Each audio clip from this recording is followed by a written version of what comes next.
안녕하십니까. 정치의 탄생의 한문재봉입니다.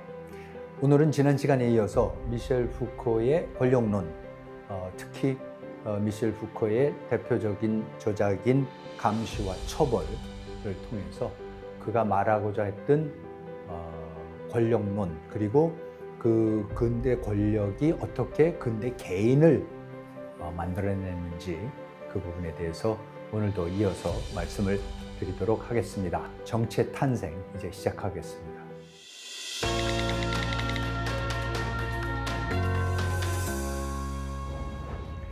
지난 시간에 처벌은 더 이상 죄수의 몸에 손을 대서는 안 된다.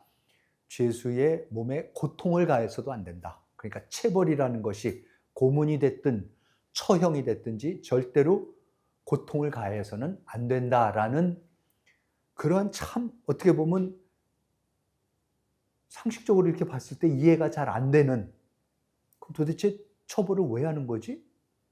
체벌을 안 하면은 어떻게 벌을 주지?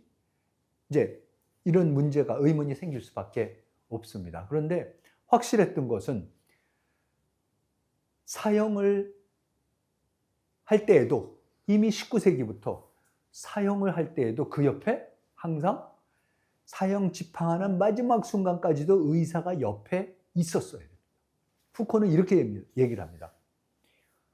이거 정말 한번 다시 생각해 볼 만한 일이 아니냐, 다시 음모해 볼 만한 일이 아니냐. 뭐냐면은 사형 집행의 순간에 다가가면은 어떡합니까? 의사가 죄수한테 마취제를 놔준답니다.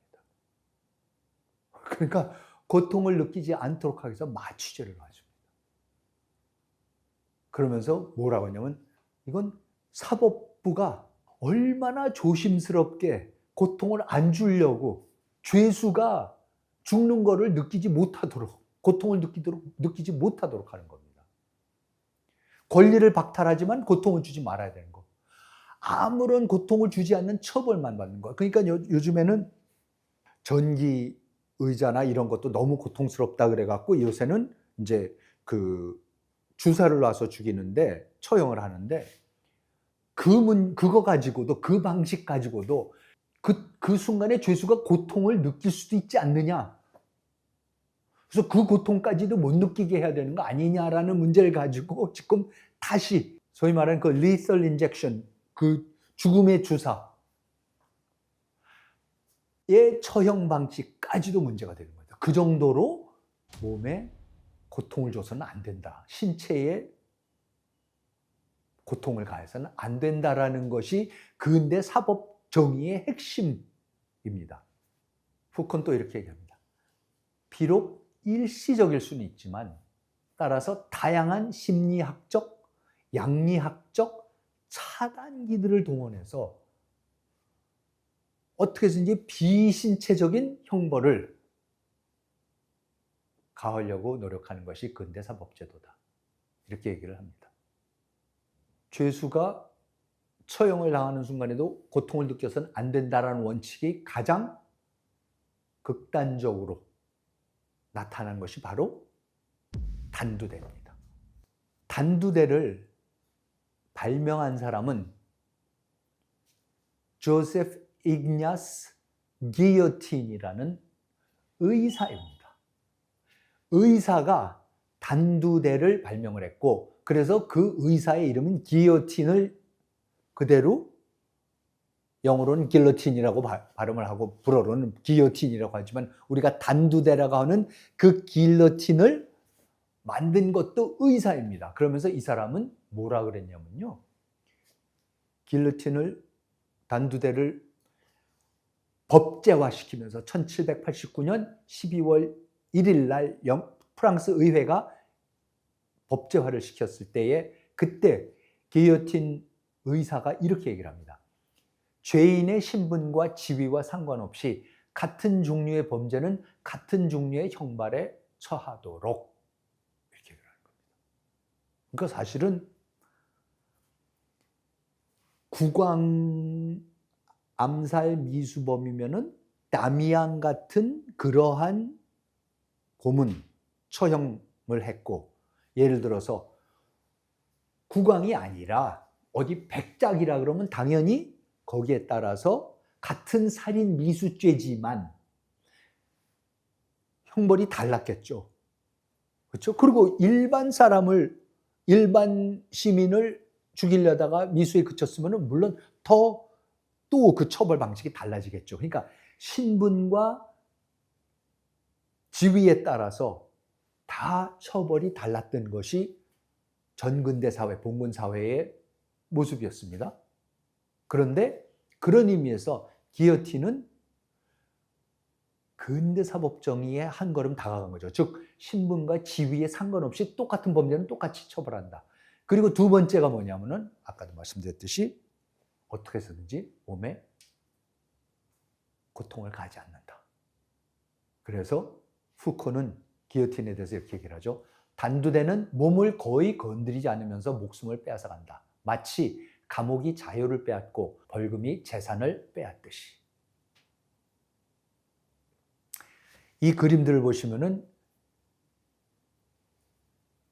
이 채색된 그림이 이제 그 마리 앙뚜아네트가 단두대에서 처형당하는 장면이고, 흑백으로 그려진 사파가 이게 이제 루이 16세가 단두대에서 처형당하는 장면. 그래서 처형해서 잘린 루이 16세의 목을 이렇게 들어올리고 있는, 그 시민이 들어올리고 있는 그런 모습이고, 그 다음에 이 사진으로 남아있는 건 지금 스코틀랜드에 남아있는 마지막으로까지 쓰고 있던 기요틴, 단두대가 실제로 사용되었던 단두대의 그런 모습입니다. 자, 그런데 문제는 뭡니까?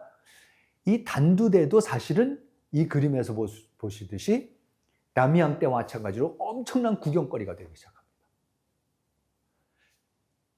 그래서 점점 단두대도 공개 처형에서 사라지기 시작하면서 점점 감옥의 어떤 뒷방에서 아무도 보지 않는 동안 사이에 가장 적게 고통을 느끼게, 즉 사법의 정의가 죄수의 몸을 가장 짧은 순간에만 닿게 건드리게끔 하는 거죠.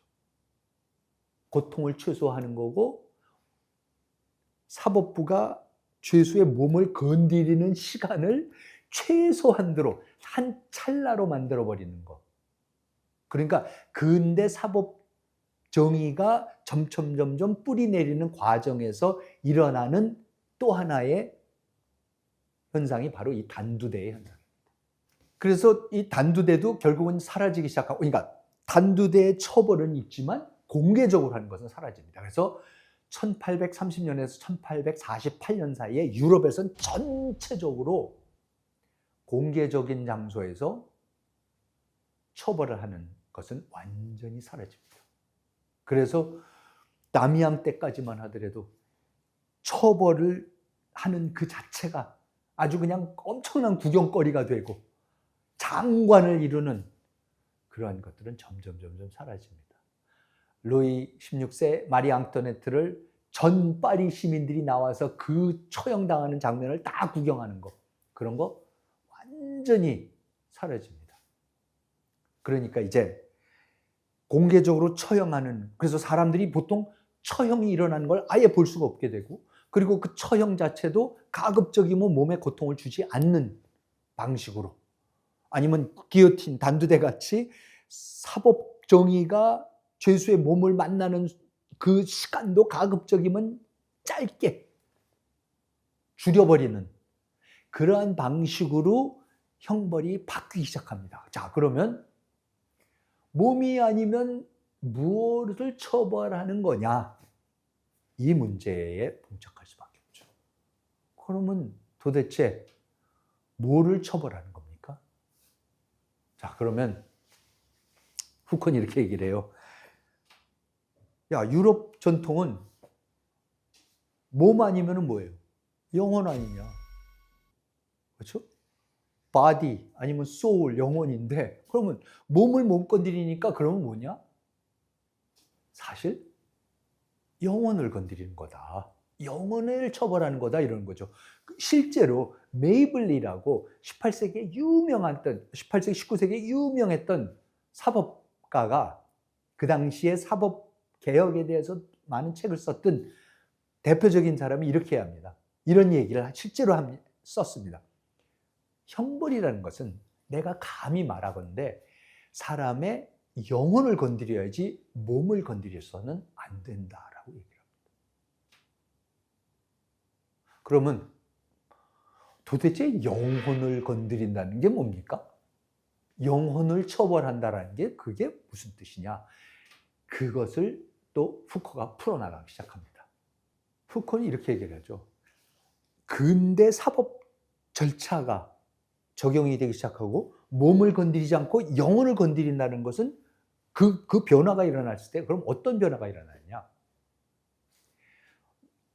어떤 범죄자가 범죄를 저지르면은 그 범죄가 있을 것이고 그 범죄가 어떤 범죄라는 게 법전에 딱 정해져 있는 법, 뭐 살인이다, 1급 살인이다, 2급 살인이다, 뭐 이제 사기다, 뭐 이런 게 딱 있을 거 아닙니까? 그럼 법전상으로 분명히 어떤 범죄라는 것을 우선 규명을 하는 거죠. 사법 절차라는 것이. 그리고 거기에 따라서 처벌 방식이 정해집니다. 그거를 정해놓는 법전이 다 있는 거죠. 그런데 푸코가 지적하는 것은 뭐냐면은 법전에 나오는 어떤 구체적인 1급 살인이냐 2급 살인이냐 등등에 딱 정해져 있는 범죄만 사법부가 규명하는 것이 아니라 규명해내는 것이 아니라 정하는 것이 아니라 사법부가 또 뭐를 보느냐? 그 범죄자의 패션, 정념 같은 거죠. 정념. 뭔가 격정적인 순간에 범죄를 저질렀을 수가 있는 거고. 그 다음에 인스팅트. 어떻게 본능적으로 그럴 수밖에 없을 수도 있는 거고. anomalies. 뭔가 이렇게 비정상적인, 심리적으로 여러 가지로 비정상적인 게 있어서 그럴 수도 있는 거고. infirmities. 아니면 불구. 뭔가 이렇게 불구였기 때문에 그랬을 수도 있는 거고. maladjustments. 뭐냐면 적응을 잘못해서, 사회에 적응을 잘못해서, 사회생활에, 가족생활에 적응을 잘못해서 일 수도 있는 거고. 그 다음에 effects of environment or heredity. 환경과 유전의 영향일 수도 있다.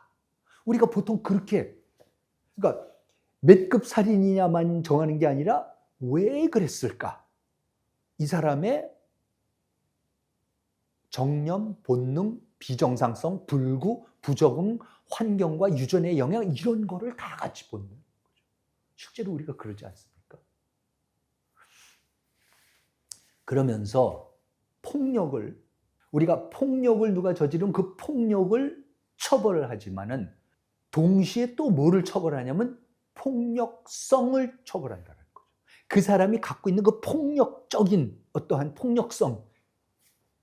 그러니까 영어로는 aggression이면은 aggressivity, 폭력만 하는 것이 아니라 폭력성이라는 것을 벌을 준다는 겁니다. 강간범이면은 강간했다라는 그 법전에 나오는 그 범죄 유형만이 아니라 또 뭐를 사법부는 들여다봅니까? 재판 과정에서 그 사람의 변태성. 레이프만 보는 게 아니라 perversion. 변태적이다라는 그 부분을 본다라는 거죠.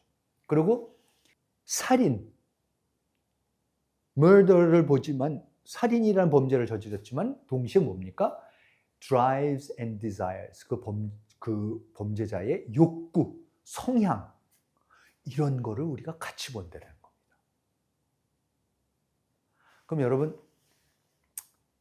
aggression이 아니라 aggressivity, rape가 아니라 perversion,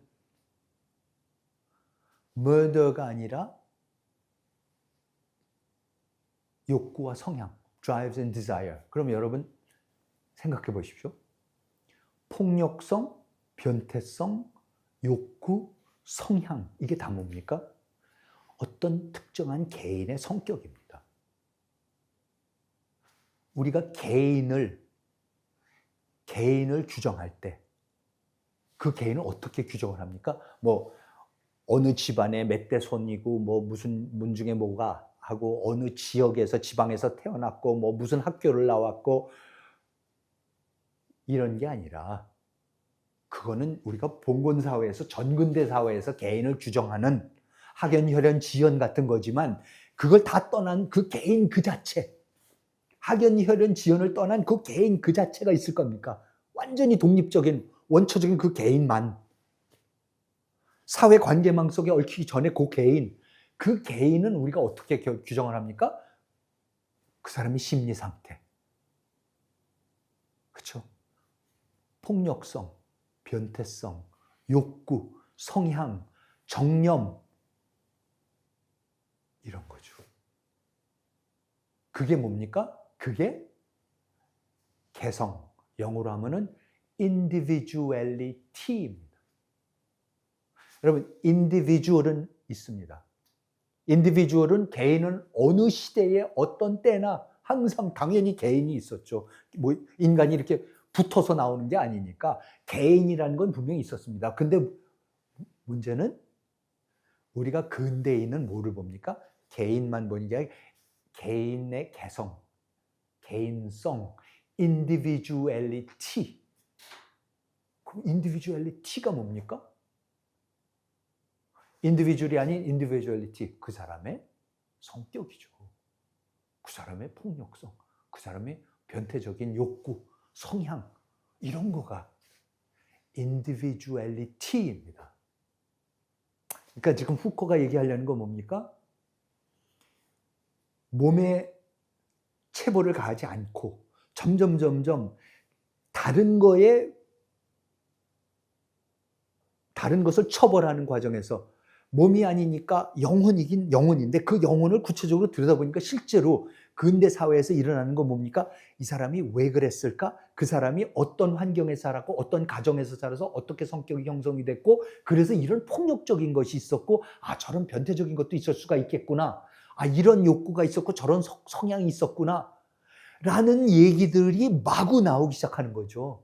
그래서 특정 범죄만 그냥 1급 살인이면 뭐 사형 이러면 되는 건데 그게 아니라 이게 1급 살인에도 이 사람은 이러한 상황 때문에 이런 일 때문에 이런 내면적인 어떤 그게 있었고 그 자라온 환경이 이래서 이런 유전적인 요소가 있었고 이런 거를 통해 가지고 그걸 조정을 하죠. 그 형벌 자체를 조정을 해 나가는 겁니다. 그러고 실제로 그 사람을 감옥소 같은 데 넣고서 어떻게 합니까? 교정을 하는 겁니다. 그 폭력성을 줄이고 변태성을 죽이고 욕구나 성향이 올바른 방향으로 건설적인 방향으로 나가게 함으로써 그 건강한 개성을 인디비주얼리티를 되찾도록 하는 것이 그게 근대 교정, 그게 근대 처벌 방식인데 그 과정에서 근대적인 처벌을 하려는 그 과정에서 뭐가 나옵니까? 그 개인이 나오는 겁니다. 그 개인의 개성이 처음으로 구체적으로 나열이 되고 서술이 되고 규정이 되는 거죠. 그런데 폭력성, 변태성, 욕구, 성향 이런 거는 어디서 나오는 얘기입니까? 원래 있었던 겁니까? 중세 사회에서는 그런 얘기 하지 않았었습니다. 그런 얘기 없었습니다. 근대 인문사회과학이 나오고 근대 범죄학이 나오고 심리학이 나오고 정신분석학이 나오고 교육학이 나오고 교육심리학이 나오고 하면서 그 학문과 이 범죄자들을 갖다가 범죄를 규정하고 그 사람의 변태성 이런 거를 규정하려는 그 담론이 서로가 형성이 되면서 우리가 알고 있는 인문사회과학 담론도 나오고 그거를 통해서 규정이 되는 개성, 개인성, individuality도 나오기 시작한다는 겁니다. 전근대 사회에서는 아예 없었습니다. 인문사회과학적인 그런 담론도 없었고 개성이라는 개념도 없었습니다. 개인은 다 뭡니까? 자기가 태어난 신분, 자기가 태어난 지역, 자기가 태어난 지위, 그것에 따라서 규정이 되면서 늘 해야 되는 것은 자기의 본분만 다하면 되는 것이, 이미 주어진 질서 속에 나는 정해져 있고 그 나한테 주어진 분수에 맞게끔만 생활하면 되는 거였는데, 지금 근대 사회에서는 뭐가 나옵니까? 인디비주얼리티가 나오기 시작하는 거죠. 나의 신분과 태어난 지방과 이런 거에 대해서 따라서 규정되는 내가 아니라 나의 내면에 있는 폭력성, 변태성, 욕구, 성향과 같은 그 이외의 창의력, 친화력, 이런 긍정적인 것까지 다 합쳐서 뭐가 나옵니까? 나의 개성이 처음으로 규정이 되는 거죠. 개성을 가진 인디비주얼리티를 가진 개인은 이때 비로소 19세기에 들어서면서 비로소 만들어지는 것입니다. 법률방송이 출간하는 시사교양지 법치와 자유는 우리 사회가 직면하고 있는 법치의 문제들을 가장 냉철한 시각에서 바라보고 있는 정론지입니다. 2026년 대한민국의 오늘을 가장 정확하게 깊이 있게 읽어볼 수 있는 법치와 자유를 만나보시기 바랍니다.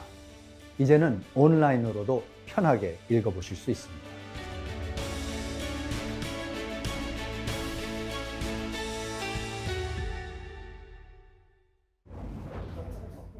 네. 제가 아까 이 사법 절차에 있어서 이제 가면 갈수록 처벌 과정보다는 재판 과정 같은 것이 훨씬 더 중요해졌다.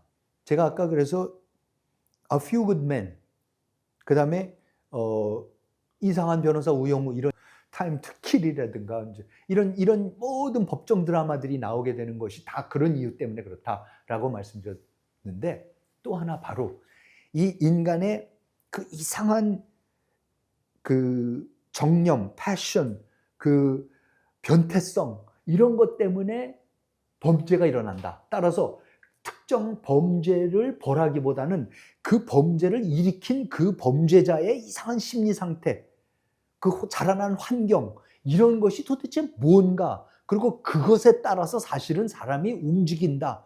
그거에 따라서 그것이 그 범죄자의 개성이다. 범죄를 저지르게 하는 진정한 동의는 그러한 심리적인, 정신병리학적인 그런 문제들이다. 라는 그러한 시각이 뿌리를 내리기 시작하면서 영화에서 또 다른 어떤 영화들이 인기가 있습니까? 모든 범죄는 아주 변태적이고 전혀 합리적으로 설명할 수 없는 아주 이상한 범죄자의 이상한 심리 상태에서 비롯되는 것이다.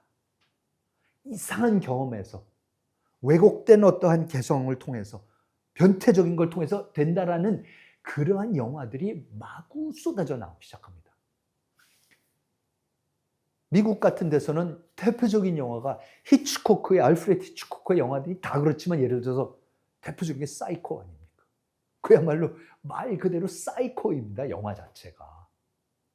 앤토니 퍼킨스가 주연을 하고 제넷 리가 그 유명한 베이츠 모텔의 여관에 들었는데, 거기에 아름다운 여자가 거기에 들었는데, 그 유명한 그 첫 장면이 그거 아닙니까? 그 샤워를 하고 있는데 노파가 와서 그 여자를 수없이 찔러서 죽이는,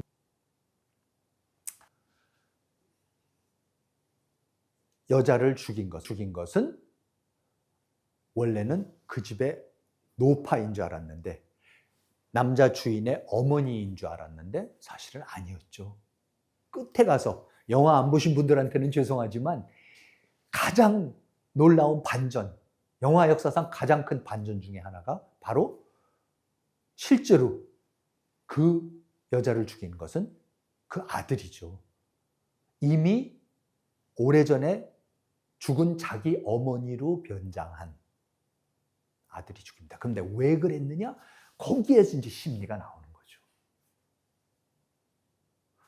모텔에 드는 투숙하는 여자들의 몸을, 샤워하고 이러는 몸을 몰래 엿보는 아들. 그러면서 그 아들이 어려서부터 굉장히 엄한 어머니 밑에서 자라면서 그 어머니가 이런 것을 하면 안 된다라는 죄책감, 이런 걸 느끼면서 그 죄책감, 아들이 어머니가 돼버리면서 정신분열을 일으키면서 어머니로 변한 아들이 가서 여자를 죽이는, 자, 이런 얘기들이 나오는 거죠. 여러분, 이게 중세사회에서 이게 가능했겠습니까?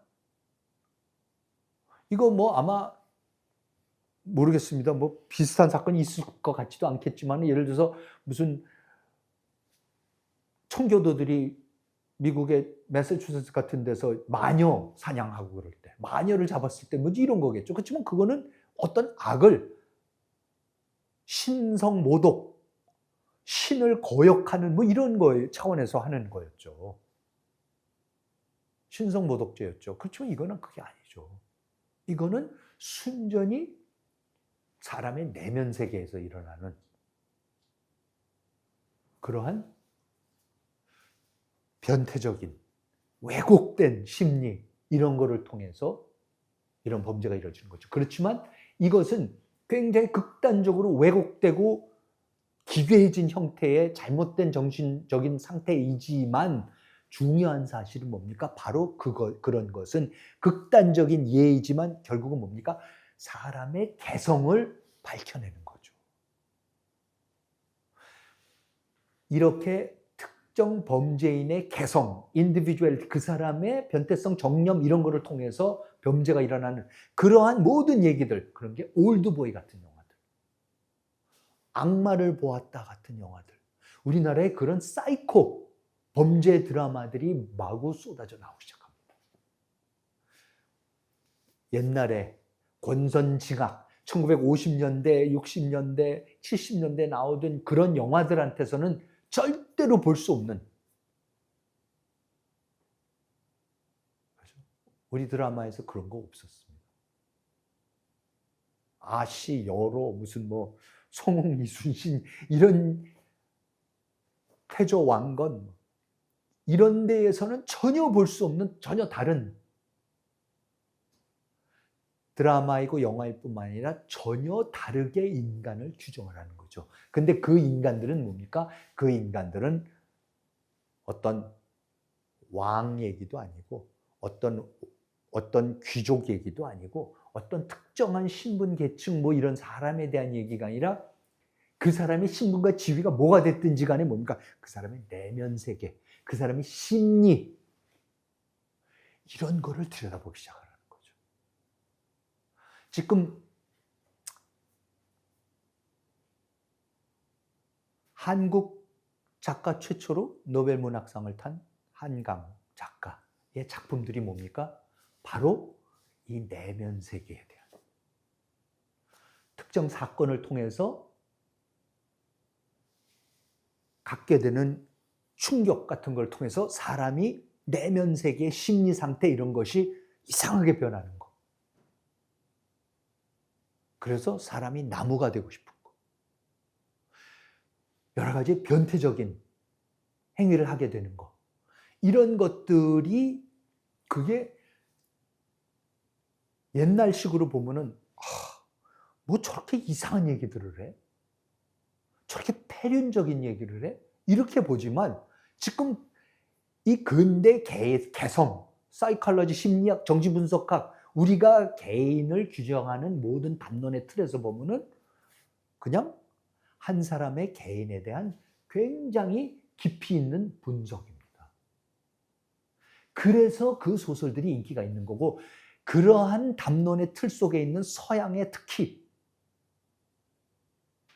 북구 유럽이 됐든 뭐 서유럽이 됐든 미국이 됐든 이런 데에 있는 독자들, 작가들이 봤을 때는 바로 자기네가 지금 미셸 후코가 얘기하는 19세기 초반부터 변해오기 시작하고 소개되기 시작하는 이 여러 가지 정신분석학, 심리학, 교육학적인 담론 속에서 형성되기 시작한, 규명되기 시작하는 다양한 형태의 그 개인성, 개성, 인디비주얼리티, 그 속에 숨어있는 변태성, 그 속에 숨어있는 왜곡된 어떠한 현상들, 이런 것들에 대한 놀라운 서사들이, 소술들이 나오는 거죠.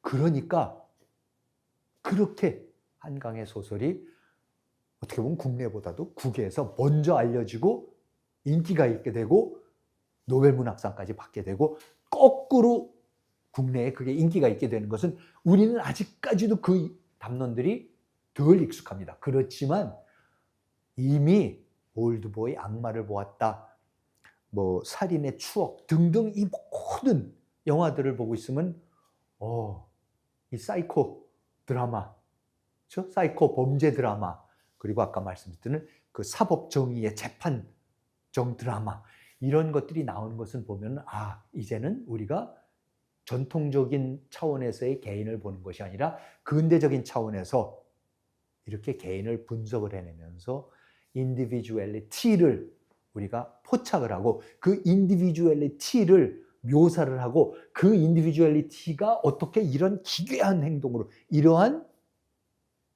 변태적인 행위로, 이러한 잔혹한 살인으로 살인범을 만들어내고 범죄형을 만들어내는 것, 그런 담론에 우리가 관심을 갖게 되는 것. 그 얘기는 뭐냐면 우리도 이제는 근대적으로 개인을, 인디비주얼을 규명을 하기 시작하는, 인디비주얼리티가 뭔지를 이해하기 시작을 하고, 그 인디비주얼을 담아낼 수 있는 이러한 정신분석학적인, 심리학적인 담론, 오은영 박사가 하는 그러한 분석, 한강 작가가 서술하는 그러한 소설의 내용, 그러한 개인의 개성 내용, 이런 것들이 와 닿기 시작을 하는 거고, 그것은 한국 사회가 급격하게 근대 사회로 후코가 말하는 모던 인디비주얼, 모던 인디비주얼리티가 태동되고 있음을 보여주는 후코는 이 부분에 대해서 이렇게 설명을 합니다. 이 부분은 제가 그냥 번역을 한 부분인데 그냥 번역을 한번 같이 읽겠습니다. 범죄자에 대한 지식, 그에 대한 평가, 그의 과거와 그의 범죄와의 관계, 그의 과거와 그의 범죄, 그의 과거가 그가 저지른 범죄와 무슨 관계가 있는지, 앞으로는 어떻게 될 것인지, 이 사람이 그럼 어떻게 될 건가?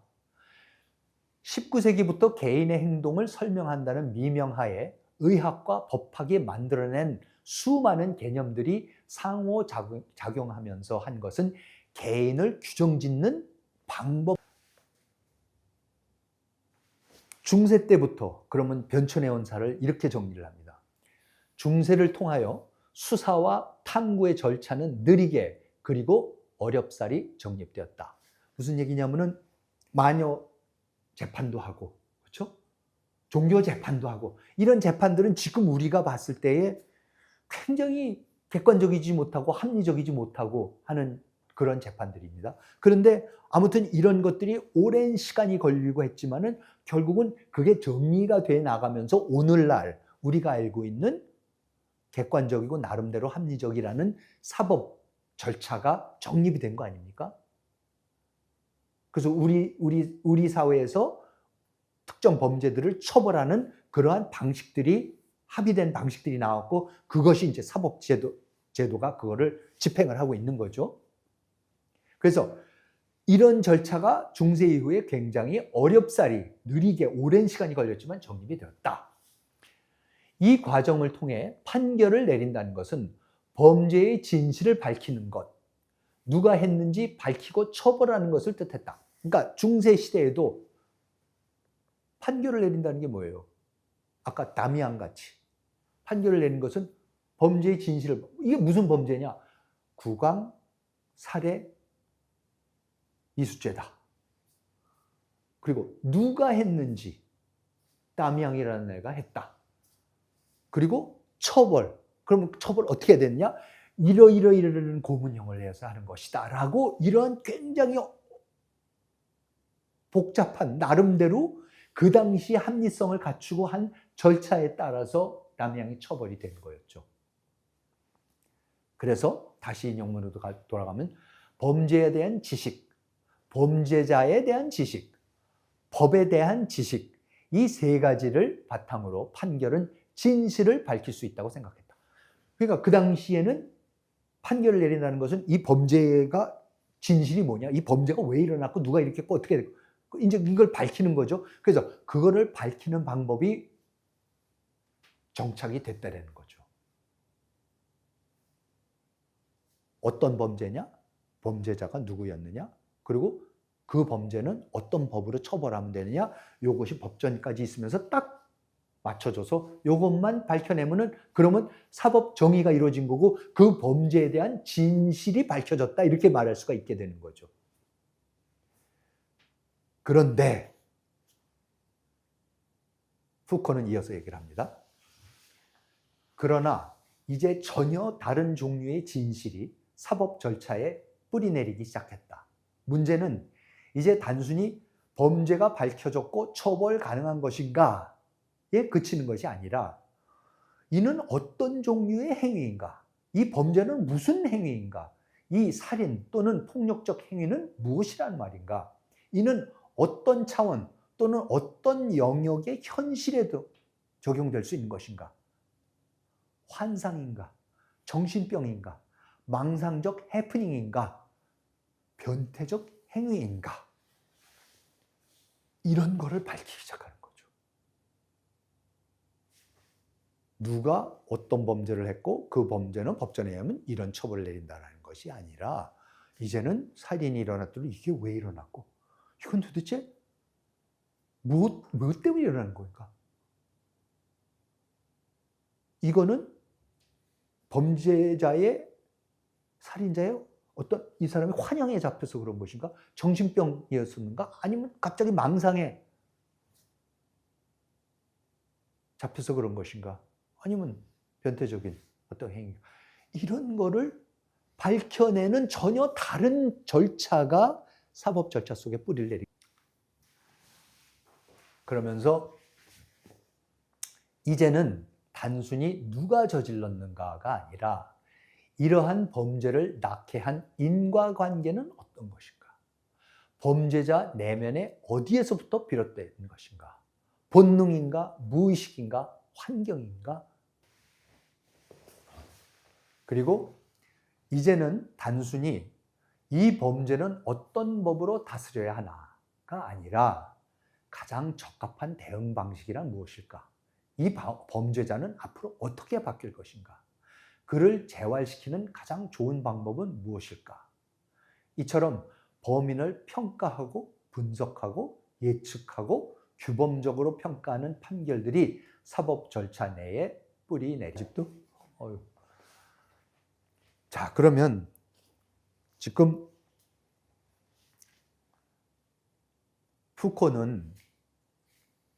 푸코의 분석 방법에 가장 새롭고 놀랍고 도움이 되는 것은 그전에는 없었던 것이 생겨나는 겁니다. 그러니까 항상 원래 있었던 것이 그러니까 인간의 성격이라는 것이 항상 있었는데 시대마다 성격이 달라지고 환경이 바뀌니까 그래서 인간의 성격이 바뀐다, 발전한다 이러는 것이 아닙니다. 지금 푸코는 뭐라 그러는 겁니까? 인간의 성격이라는 것 자체가 전근대 사회, 근대 사회 이전에는 인간의 성격을 논하지 않았다는 겁니다. 그 성격은 그 개인의 개성을 규정하는 그러한 것이 아니었습니다. 개인이라는 것은 그 성격에 의해서, 그 개성에 의해서, 그 개인성에 의해서 개인이 규정된 적이 없었습니다. 근대 이전에는. 그전에는 어느 집안 누구, 어느 지방 사람, 그 다음에 나중에 뭐 과거를 급제를 했으면은 뭐 종산품 뭐까지 올라갔고 판서를 했느냐, 이제 이러한 사회적으로 주어지는 질서, 체계, 신분 이런 거에 의해서 그냥 그 사람은 규정이 되는 거죠. 누구 집 몇째 아들, 남자냐 여자냐 이런 거 갖고 되는 거예요. 우리가 퇴계의 성격이 어땠는지, 율곡이 어떤 개성을 갖고 있었는지, 정다산이 어떤 내면적인 그러한 성격을 갖고 있었는지 아무도 모릅니다. 이순신 장군이 어떤 성격을 갖고 있었는지 아무도 모릅니다. 왜? 그 당시에는 그런 거에 관심 없었죠. 그런 거에 관심 없었을 뿐만 아니라 그런 것을 잡아낼 수 있는, 묘사해낼 수 있는 담론의 틀이 없었던 거죠.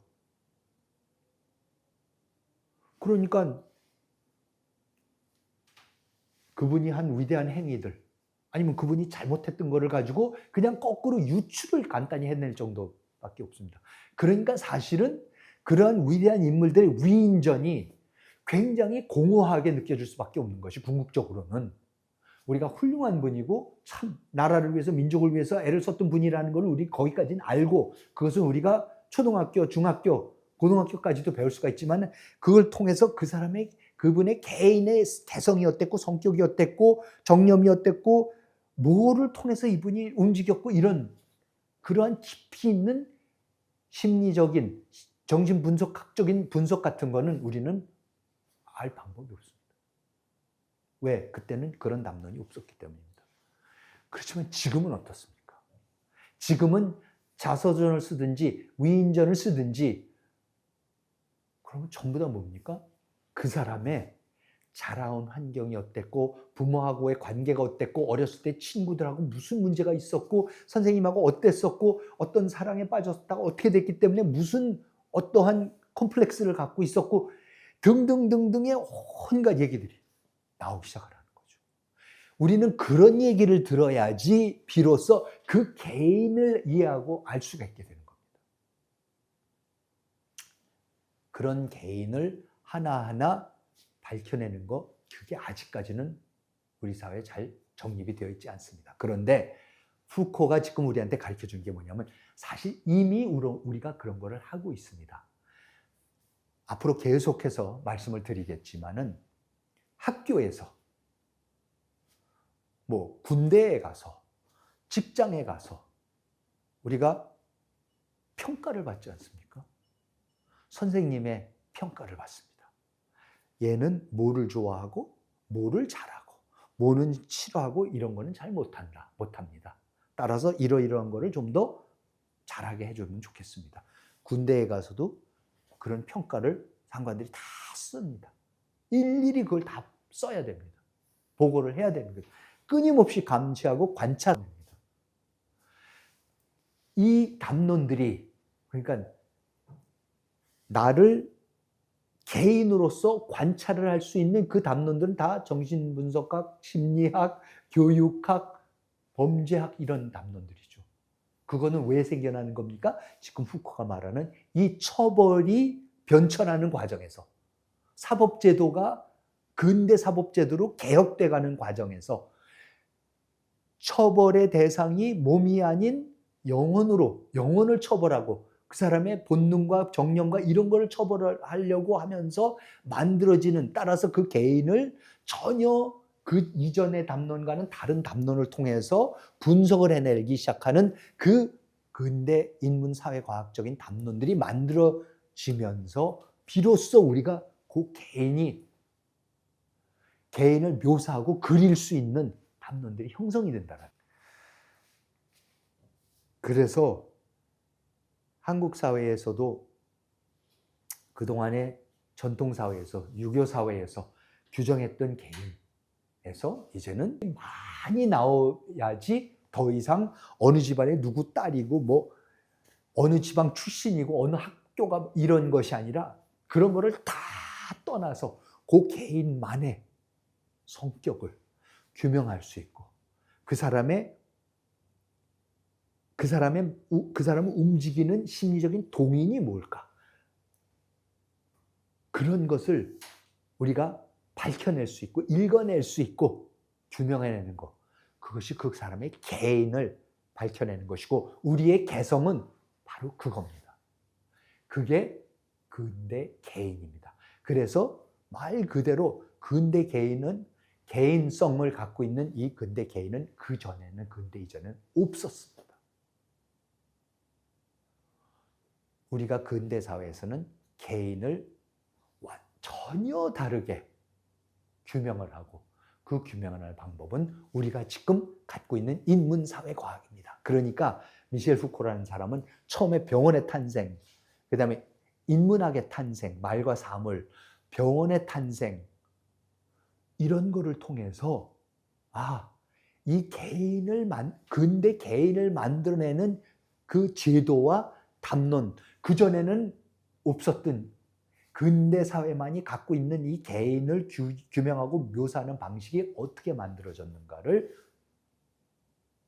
하나하나 차근차근 밝혀내는 과정에서 쓴 책들이 그의 저작들이고, 제가 봤을 때는 감시와 처벌이라는 책에 와서 그 전까지 개발했던 모든 방법론을 가장 놀랍게 조합을 시켜서 근대 개인의 형성 과정을 가장 완벽하고 설득력 있게 읽어낸 것이 바로 감시와 처벌이고, 그리고 그 다음에 마지막으로 성의 역사라는 걸 통해서 감시와 처벌이라는 틀 속에서 규정된 그 개인, 지금 말씀드린 변태성과 정념과 그 모든 인문사회적인 심리학적인 담론을 통해서 만들어진 그 개인이 사실은 그 근대 개인의 또 다른, 어떻게 보면 가장 중요한 자기 자신을 규정하는 담론인 이 성성의 담론, 섹슈얼리티의 담론의 문제까지도 건드린 것이 그 사람의 성의 역사가 아니라 성성의 역사, History of Sexuality라는